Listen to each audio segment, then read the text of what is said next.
Ancient Rome, an empire that marked human history in an indelible way, has been the setting for countless stories that, although astonishing, have been distorted over time. For centuries, we have believed in myths and legends about its customs, culture and heroes. But today we will unveil the truth behind 25 lies that have been taught about ancient Rome, challenging everything you thought you knew. Have you ever wondered if gladiators were really the feared muscular warriors that movies portray? Or if Romans lived among white marble and splendor? Well, get ready, because what you'll discover will change your view of classical Rome.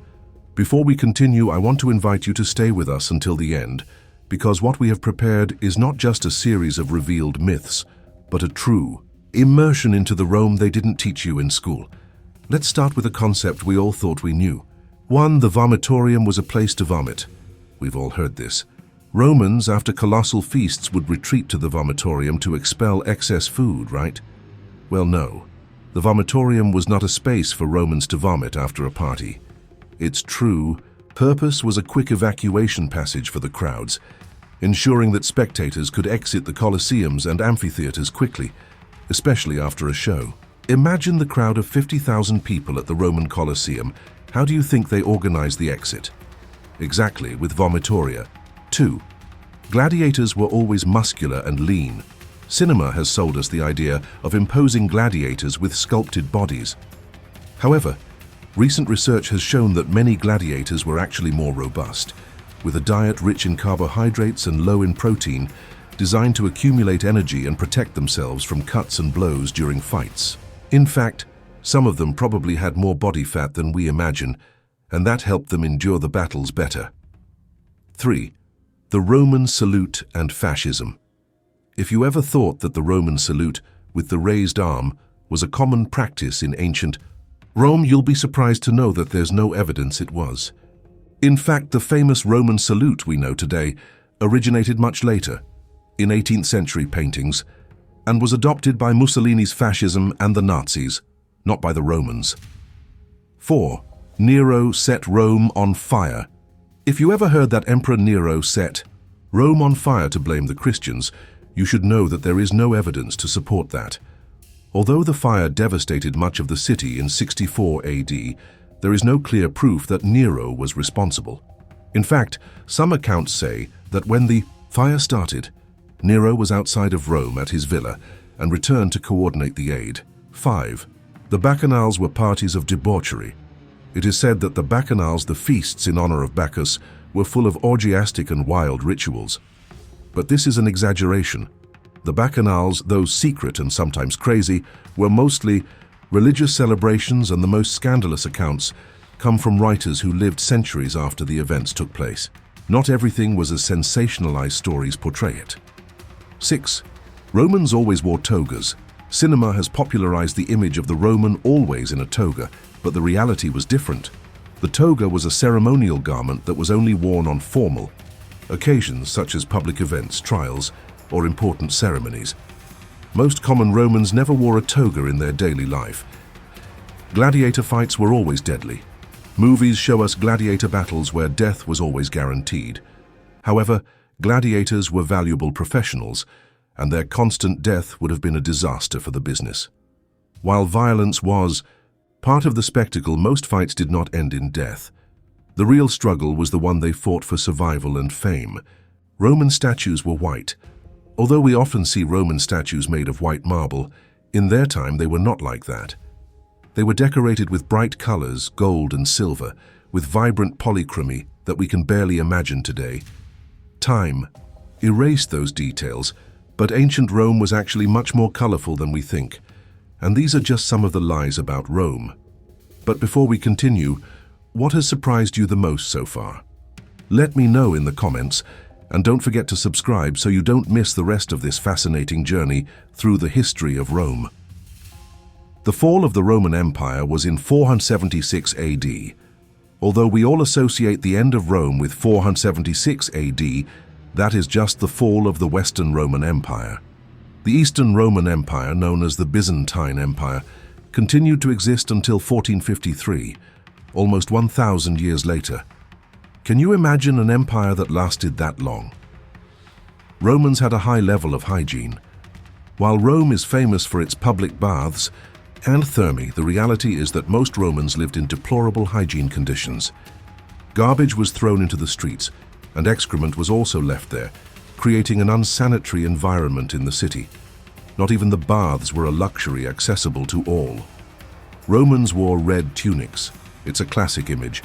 Roman soldiers dressed in red tunics, soaked in the blood of their enemies. However, the reality is that soldiers did not always wear red.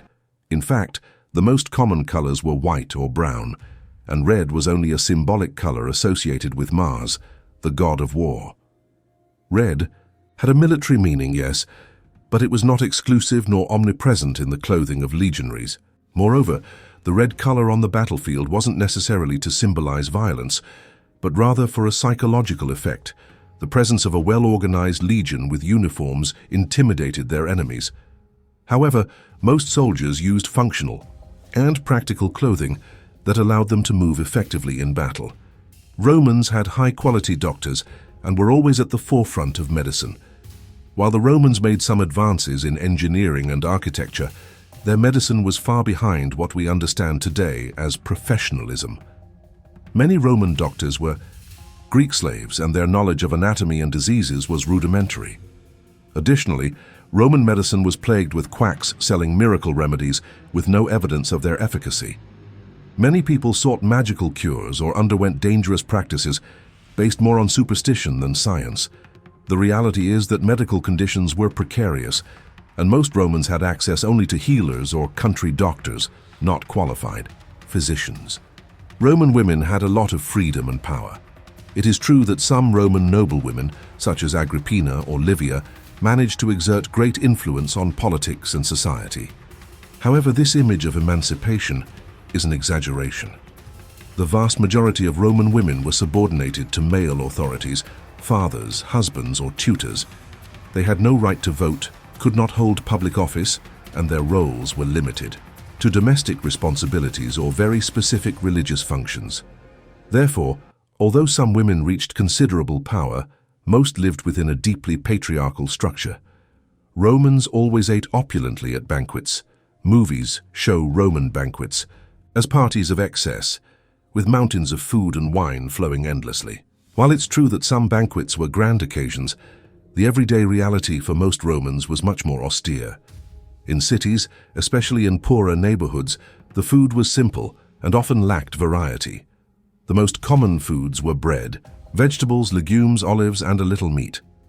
Only the elite could afford feasts with exotic delicacies, and many of those banquets were exclusive celebrations for high society. Rome had a public bath system for everyone. This is another myth that has been exaggerated. While it's true that the Romans were known for their impressive public baths, in practice, these were mainly accessible to the upper and middle classes of society. The vast majority of common citizens couldn't afford to attend these baths regularly, and those living in poor areas of the city often had no access to running water or proper sanitation.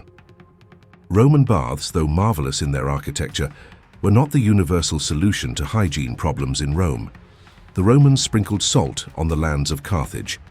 After the destruction of Carthage in 146 BC, the legend emerged that the Romans sprinkled salt on their lands to prevent any crops from growing. However, historians have found no evidence that this occurred. In accounts by authors like Livy, it is simply mentioned that Rome razed the city and ruined it completely, but there are no indications that such an action was taken. In fact, it's considered more of a modern myth than a historical truth, popularized by later stories. The Romans were a peaceful and democratic people. Although the Roman Republican model has its roots in a democratic system, the true expansion of the Roman Empire was marked by conquest, war, and oppression. Rome not only used its military strength to expand, but also subjugated the defeated peoples, many of whom had no voice in political decisions. The Romans often treated the conquered peoples as second-class citizens rather than equal allies, imposing taxes and laws upon them without their consent. Roman statues were always made of white marble. Today, when we think of Roman sculpture, we often imagine figures in white marble, like the famous Venus de Milo. However, most Roman statues were painted with bright colors. a practice known as polychromy. This has been demonstrated by recent research that revealed many Roman statues were decorated with golden, silver, and other vibrant pigments. The reason for this was both aesthetic and symbolic, as the polychromy helped give them an air of wealth and life, contrasting with the stereotypical image of polished marble figures. Rowers on Roman galleys were forced slaves. Hollywood has given us a dramatic image of slaves on Roman galleys, with men being whipped as they rowed tirelessly. However, this is not entirely true. While some rowers were slaves, the majority of the men who worked on Roman galleys were trained professionals, and they were even paid for their work. During wars, especially those led by figures like Pompey or Julius Caesar, the galleys were manned by soldiers, not slaves. The depiction of forced slaves in movies is an extreme oversimplification of the reality. Caligula was a completely insane emperor. Caligula has been portrayed for centuries as a deranged ruler, but many modern historians have nuanced this view. While he had a controversial reign and his actions were certainly extravagant, most of what is known about him comes from accounts written by his enemies and propagandists who sought to defame him. The famous story that Caligula tried to make his horse a senator was probably satire, an ironic way of mocking the Roman bureaucracy. While Caligula may have been inexperienced and reckless, he was not the irredeemable monster that many believe. While Rome burned, Nero played the lyre. One of the most enduring legends about Emperor Nero is that, while the city was burning in the Great Fire of 64 AD, he was in his palace playing the lyre. This image is so powerful that it has been ingrained in our collective memory, but the truth is that there is no evidence to support it. In fact, several historians agree that Nero was outside of Rome at his villa in Antium when the fire began, and he quickly went to the city to coordinate relief efforts. The story of the lyre likely originated from the propaganda of his enemies, who portrayed him as indifferent to the suffering of his people. Rome rose solely due to its military power and democratic ideals. While it is true that the Roman military machine was a fundamental pillar of its expansion, we often forget that the treatment of defeated peoples was key to consolidating Rome's power. Unlike other empires that exploited every resource of the conquered peoples, Rome had a more inclusive policy. Defeated peoples could integrate into the empire, gain citizenship, and participate in Roman political life.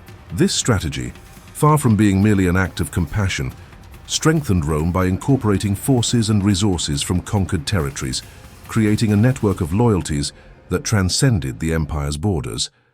Romans wore togas every day. The toga is one of the most iconic symbols associated with ancient Rome, but the reality is that it was not an everyday garment. In fact, most common Romans never wore a toga. This garment was more of a ceremonial piece, akin to a tuxedo today, reserved for special occasions such as assemblies, trials, and other important events. For the average Roman, the toga was a luxury item worn only on very specific occasions, and the vast majority of people preferred more comfortable and practical clothing for everyday use. Julius Caesar's last words were, "Et tu, Brute." This phrase, famous for its inclusion in Shakespeare's play, has been attributed to Julius Caesar at the moment of his assassination in the Senate. However, ancient historians like Suetonius and Plutarch do not mention this phrase in their accounts. The idea that Caesar exclaimed, "And you, Brutus," seems more like a later invention, a dramatic interpretation of history. In reality, it is highly probable that Caesar said nothing when he was assassinated by his friend and protege, Marcus Junius Brutus. He was likely shocked by the betrayal, but not with such eloquent words as Shakespeare has left us. Romans spoke with a British accent. While it's true that the image of a Roman speaking with a British accent became popular in films, such as in Ben-Hur or the series I, Claudius, this idea is completely incorrect. Romans spoke Latin, and there is no evidence they spoke it with an accent similar to the British one. In fact, the Latin spoken in Rome was different from the Latin spoken in other parts of the empire, and accents varied depending on the region. The concept of a British Roman accent is a modern mistake, based on the influence of cinema and television. Now, what do you think about all these myths we've debunked? Were any of today's revelations surprising to you? If so, feel free to leave us a comment below, and share your thoughts on what really happened in ancient Rome. Also, if you want to learn more hidden secrets and truths about other ancient civilizations, subscribe to our channel and turn on notifications so you don't miss any of our videos. At the end of the day, what's important is not just knowing history as it's told to us, but understanding the truth behind those narratives. History is complex, full of myths, but also lessons that we must learn. So if you've ever been swayed by these myths about Rome, now you know that what really happened is much more intriguing and fascinating. If you enjoyed this video, don't forget to like it, share it with your friends, and follow us on our social media, where we continue to share exclusive content for history lovers. Remember, a people who does not know its history is doomed to repeat it. See you in the next exploration.